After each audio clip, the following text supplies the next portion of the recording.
ಆದರೆ ಒಂದ್ಸಲ ಅವನಿಗೆ ಬ್ಲ್ಯಾಕ್ ಮ್ಯಾಜಿಕ್ ಮಾಡೋರು ಸಿಕ್ಕಿದ್ರು. ಅದಾದ ಮೇಲೆ ಅವನು ಬ್ಲ್ಯಾಕ್ ಮ್ಯಾಜಿಕ್ನ ಕಲಿಯೋಕೆ ಶುರು ಮಾಡ್ತಾನೆ. ಇದ್ದಕ್ಕಿದ್ದ ಹಾಗೆ ಒಮೆಗಲ್ ಯೂಸ್ ಮಾಡುವಾಗ ಅವನು ಅವನ ರೂಮ್ ಇಂದ ಮಾಯವಾಗಿದ್ದ. ಮನೆಯ CCTV ಕ್ಯಾಮ್ರಾದಲ್ಲಿ ಅವನು ಮನೆಯಿಂದ ಹೊರಗೆ ಹೋಗೋದು ಕಾಣ್ತಿಲ್ಲ. ಅವನ ರೂಮ್ ಒಳಗಿಂದ ಕ್ಲೋಸ್ ಆಗಿತ್ತು. ಆಗ ಅವನ ಮನೆಯವರು ಆ ರೂಮ್ ಡೋರು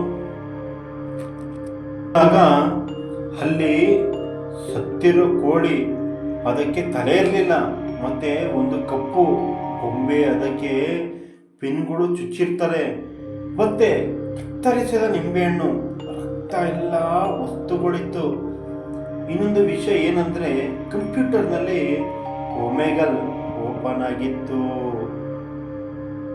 ಈಗಲೂ ಅವನು ಏನದ ಅಂತ ಗೊತ್ತಿಲ್ಲ. ಇಲ್ಲಿ ತನಕ ಪೊಲೀಸ್ಗೂ ಗೊತ್ತಿಲ್ಲ. ಇದನ್ನ ಕೇಳಿದ ಎಲ್ಲರೂ ಆಶ್ಚರ್ಯ ಆಗ್ತಾರೆ. ಇವನು ಕಂಪ್ಯೂಟರ್ ಒಳಗೆ ಹೋಗ್ಬಿಟ್ನಾ ಅಂತಾರೆ.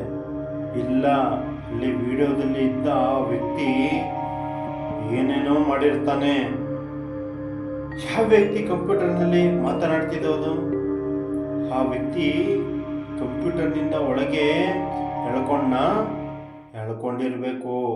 ಯಾಕೆ ನಾವು ಈ ಥರ ಮಾಡಿ ನೋಡಬಾರ್ದು ಅಂತ ಬ್ಲ್ಯಾಕ್ ಮ್ಯಾಜಿಕ್ ಮಾಡೋರ ಜೊತೆ ಚಾಟ್ ಮಾಡಿ ಅವರನ್ನು ಇದು ನಿಜನಾ ಅಂತ ಕೇಳೋಣ ಅಂತ ಹೇಳ್ತಾನೆ.